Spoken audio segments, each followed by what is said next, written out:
Mr. Adekoya also argued that both cases were not properly handled.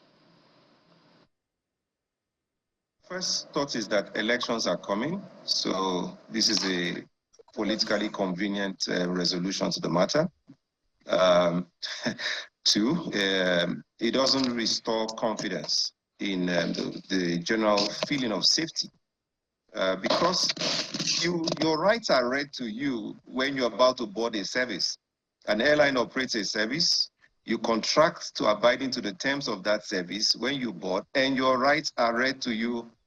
You hear the crew member says that the NCA states that, you must obey the pilots and the crew members to ensure the safety, and the lack of disruption to civil aviation, and reads out to you the civil aviation rules. So except we are becoming a nation without laws, we can begin to have political interventions. But again, I don't blame the minister. From one case was handled poorly. And in quick succession, we can see that the Ibom case also happened.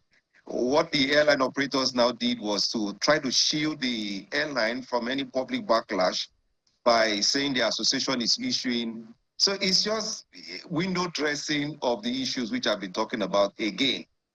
Now, this is a federal crime, in my own opinion. The Honorable Minister for Aviation is not the Minister of Justice, to the best of my mind, though I respect the fact that he's a learned silk, Again, so if you want to be the part of a treat, where there is no complainer, there is no case. But I must remind Nigerians that the Attorney General of Nigeria can take up this issue because it's a federal issue. It's not an issue to be played with, where you conduct yourself in such a way that is likely to breach peace and public peace, as both parties have done. It's a criminal felony. It's not a civil issue.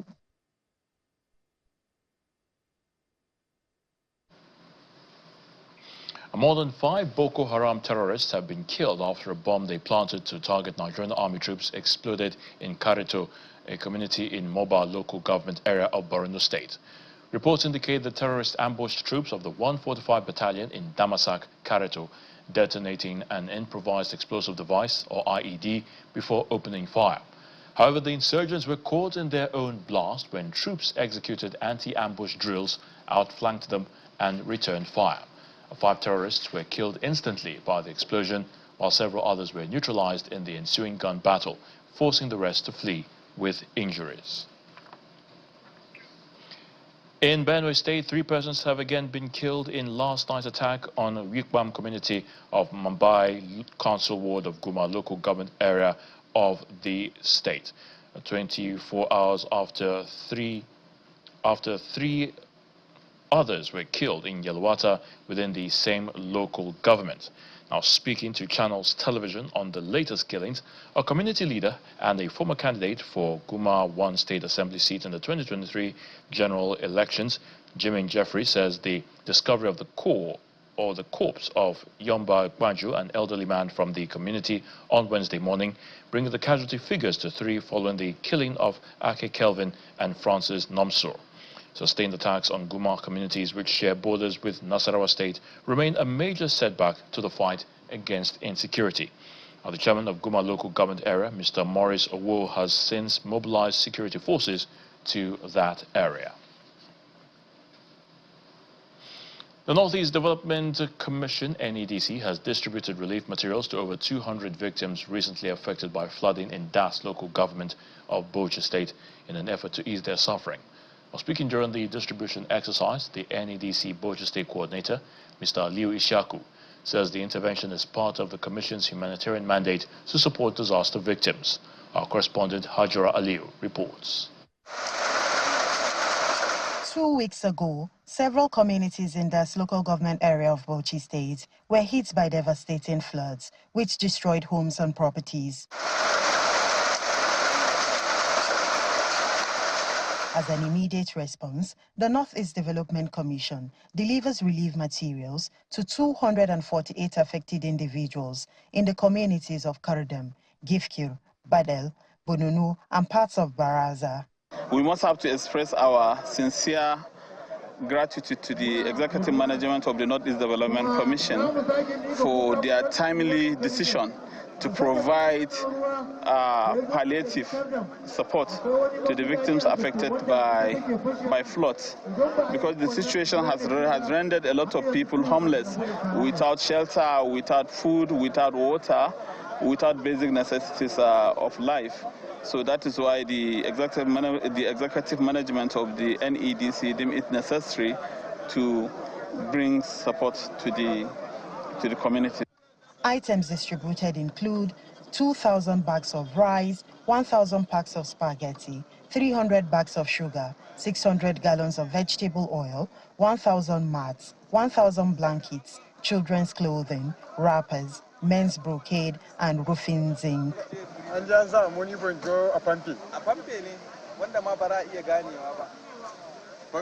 The beneficiaries are categorized based on the level of impact: those severely affected, moderately affected, and least affected by the flood. Muna matukar godiya kwarai wanda kuma nake ganin kai rabona da gairin taimakon nan dai na jima.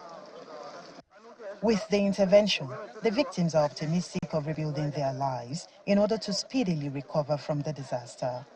Hajara Aliyu, Channels Television News.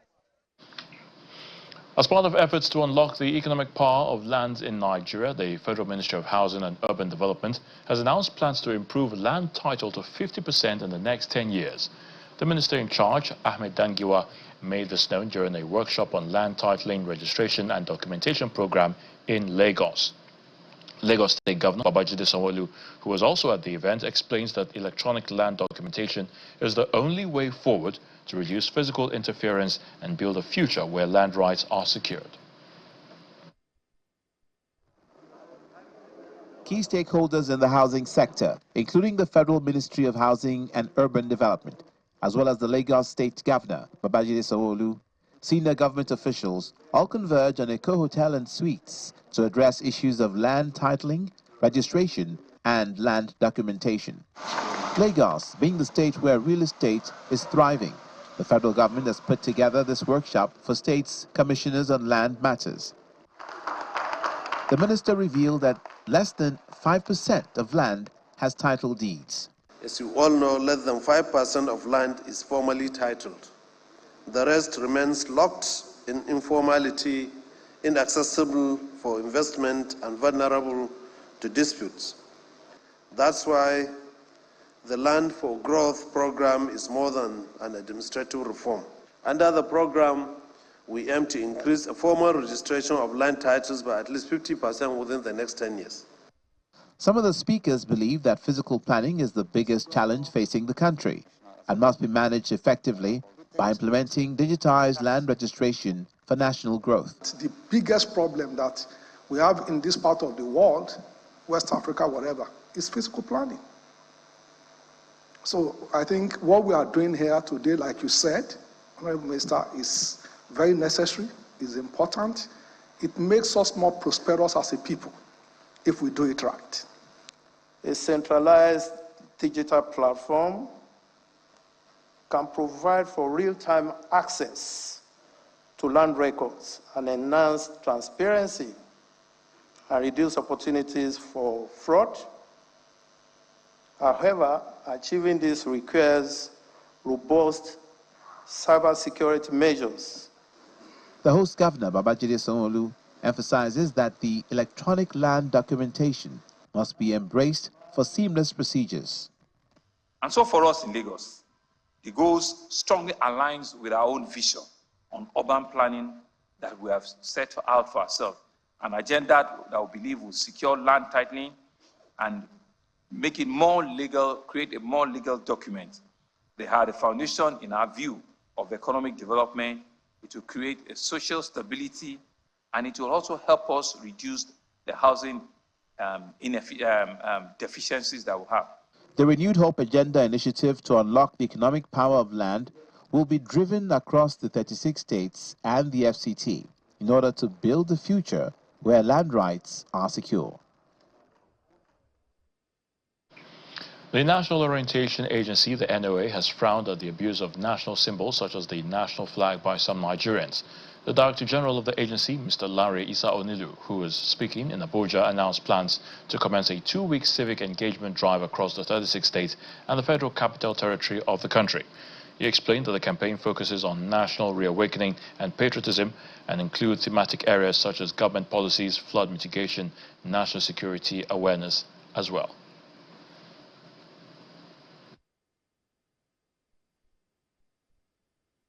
We have written virtually all government institutions in Nigeria, including the governors, the ministers, the members of the National Assembly, spelling out the specifics when it comes to how to treat and handle the national flag and other national symbols.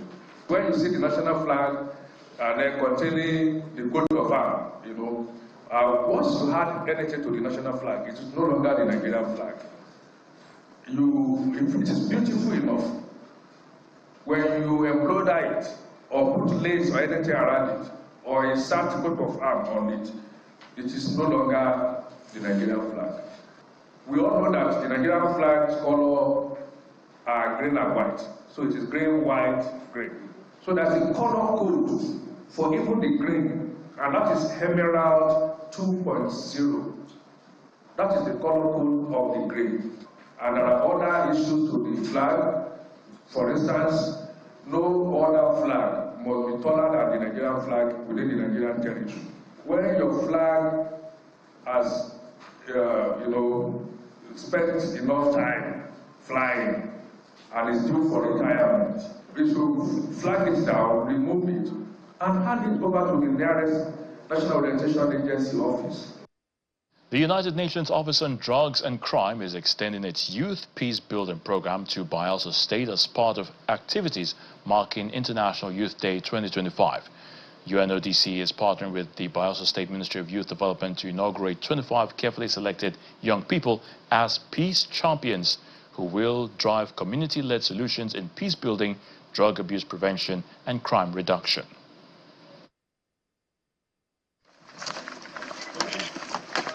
From the creeks to the city centers, the United Nations Office on Drugs and Crime is setting a new stage for peace and sustainable development in Bayelsa State. This is the first time the South-South region is hosting the initiative. With Bayelsa State taking the lead, the UNODC adapted the program for local realities while training youths on peace building, leadership, and social impact. Since 2019, UNODC has championed a conviction across Nigeria. Youths are not merely victims of conflict. They are the architects of peace. Young people should be at the forefront of global change and innovation. Empowered, they can be key agent for development and peace. And it is even true today, where in the part of our world, Africa, bear close to 65% of the population are youth. The police public relations officer believes the partnership will complement their work as well as improve community stability by tackling crime from its roots. The Bayelsa State Police Command will ensure that we collaborate with the United Nations.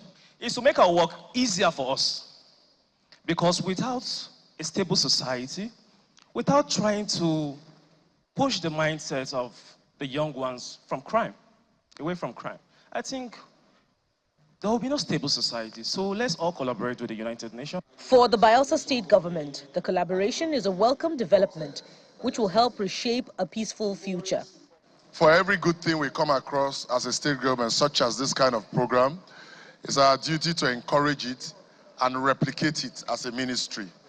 After careful and diligent understudy, so that we can get same maximum results in partnership with UNODC and any other partnering body, and scale it and make it even better in the future. As these peace champions return to their communities, the hope is that their voices and actions will ripple across Bayelsa, bridging divides, reducing crime, and inspiring a new generation to choose peace over violence.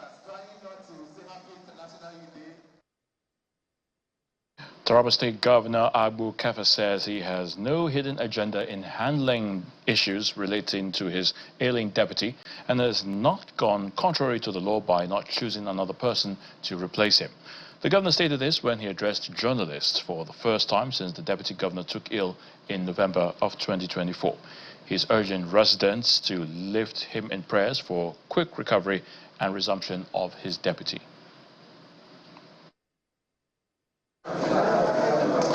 This press conference at the executive chamber of the TY Danjuma Government House is at the instance of Governor Abu Kefas to clear the air on the health status of the state's deputy governor, Aminu Alkali, who has been absent from public space since November 2024 on medical grounds. In his address, the governor says leadership is all about humanity before politics, and he's optimistic that the deputy governor will recuperate, resume his official duties, and should it be otherwise, the Constitution and Doctrine of Necessity will be activated. The Constitution gives us laws to follow, and we have done everything required of us under the law. But laws alone are not enough. Morality and conscience must also guide our decisions. If in the course of time and circumstances the need arises to act accordingly to the Constitution regarding his position, I will not hesitate to do so in the right way. But for now, our duty is clear: to care, to support, and to let compassion lead us. The Chief of Staff to Governor Kefas currently oversees agencies under the Office of the Deputy Governor, which has generated controversies and a call for the replacement of the ailing Deputy Governor. Even 2027, I'm not a governor. One thing that I thank God is I did not shed any human blood to become a governor. So that same God that brought me here will see me through. When my time is up, He knows where to take me to. So I'm not afraid of anybody. I'm not afraid of anything. I can only do what is right. The State Attorney General speaks on the steps provided by the Constitution in removing a deputy governor, just as the CAN chairman commends the governor for dousing tension. First of all, you have to confirm that he is incapacitated and cannot carry the functions of his office. That is the first step. Once you do that, you can now come to the State Executive Council for the setting up of a medical panel. These are procedures that have not been followed. Hearing from you, we now know your position, we now know where you stand, and what you are doing actually is, for me, is really, really commendable. As the press conference ends, the governor discloses that he's not dissolving or changing his cabinet anytime soon, even as he calls on residents to pray for the deputy governor's recovery.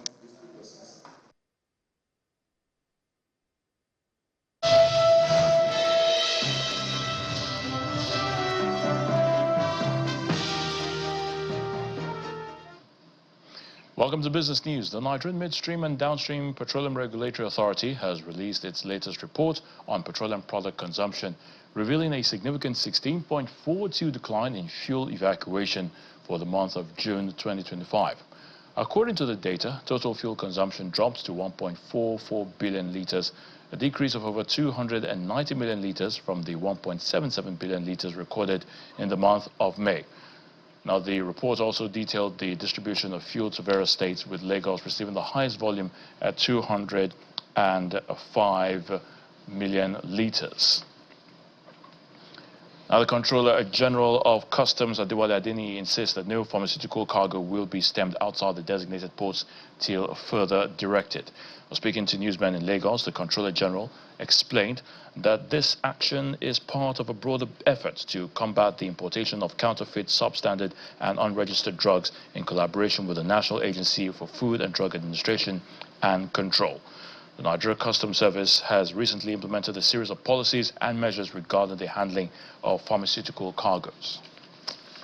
The debates ignited by our decision to stop the stepping down of containers of pharmaceutical products to bonded terminals.